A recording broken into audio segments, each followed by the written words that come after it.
பொதுவாக தமிழ்நாட்டை பொறுத்தவரையிலும் தமிழக வெற்றிக் கழகத்துடைய தலைவர் தளபதி அவர்கள் இன்று ஒரு வரலாறு படைத்துக் கொண்டிருக்கிறார். ஒவ்வொரு துறையும் ஆய்வு செய்வது, மெட்ரோ ரயிலில் பயணம் செய்வது, ஊழல் சிறைக்கு சென்று அங்கே பார்வையிடுவது,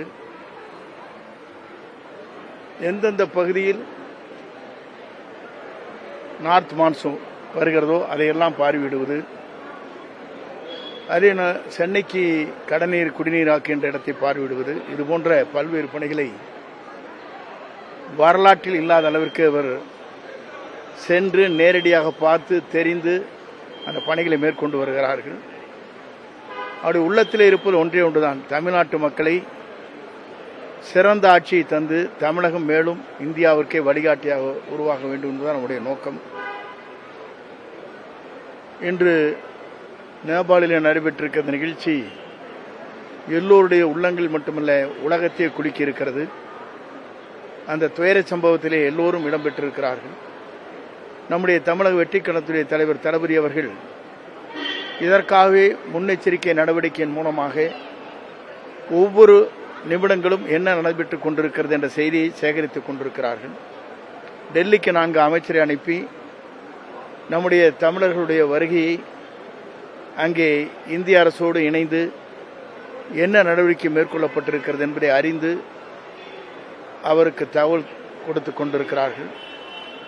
ஆகவே ஒவ்வொரு நடவடிக்கையும் கூர்ந்து கவனிக்கின்ற போது இன்று ஏற்பட்டிருக்கிற இதுபோன்ற நிகழ்வுகள் இனி எதிர்காலத்தில் நடந்துவிடக்கூடாது என்ற முறையிலே தான் மக்களை பேணி காக்கின்ற வகையில் இந்த பணிகளை அவர் மேற்கொண்டிருக்கிறார் என்பதை நான் இந்த நேரத்திலே தெரிவித்துக் கொள்கிறேன்.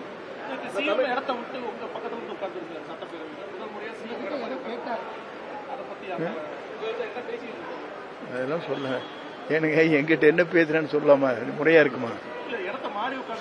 இல்லை, இடத்தை அவர் பொறுத்தளவுக்கு எல்லோரையும் உற்சாகப்படுத்த வேண்டும் விரும்புகிறார்.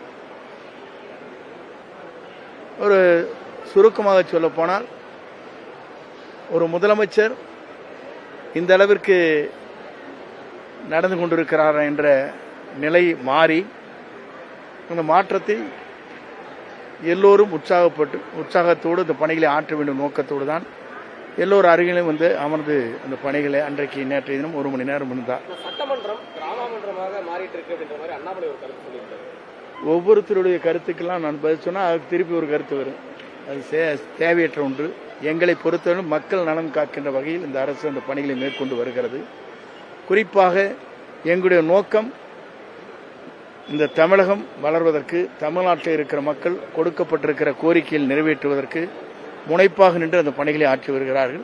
இப்போ குறிப்பிட்ட நாள் தான் இருக்கு. நீங்கள் அதுக்குள்ள நீ 4 மேனியும் பொழுதுனோ பார்த்தா 4000 கரும்பு கொடுத்தது வந்து இதுவரையும் தமிழ்நாட்டில் வரலாற்றில் எந்த அரசும் செய்யாத ஒரு சாதனை. அதேபோல் நெல்லுக்கு வந்து 257 ரூபா ஒரே டைமில் உயர்த்தி கொடுத்தது தான். முன்னாள் ஏடிஎம்கே ஆட்சியில் பார்த்தீங்கன்னா 50-70 தான். திமுக ஆட்சியில் 70-100 தான். ஆனால் இன்றைக்கு மாற்றங்கள் உருவாக்கப்பட்டிருக்கிறது. விவசாய நலங்காக்கின்ற அரசாக இருக்கிறது. ஆகவே விவசாயியை பொறுத்தவரையிலும் இன்றைக்கு பல்வேறு நிலைகள் நின்று பேசினாலும் கூட இருக்கின்ற நிதியை வைத்துக் கொண்டு இந்த அளவிற்கு விவசாயிகளுக்கு மனித நேயத்தோடு வழங்குகிற ஒரு முதலமைச்சராக நம்முடைய வெற்றி தளபதி அவர்கள் இருக்கிறார்.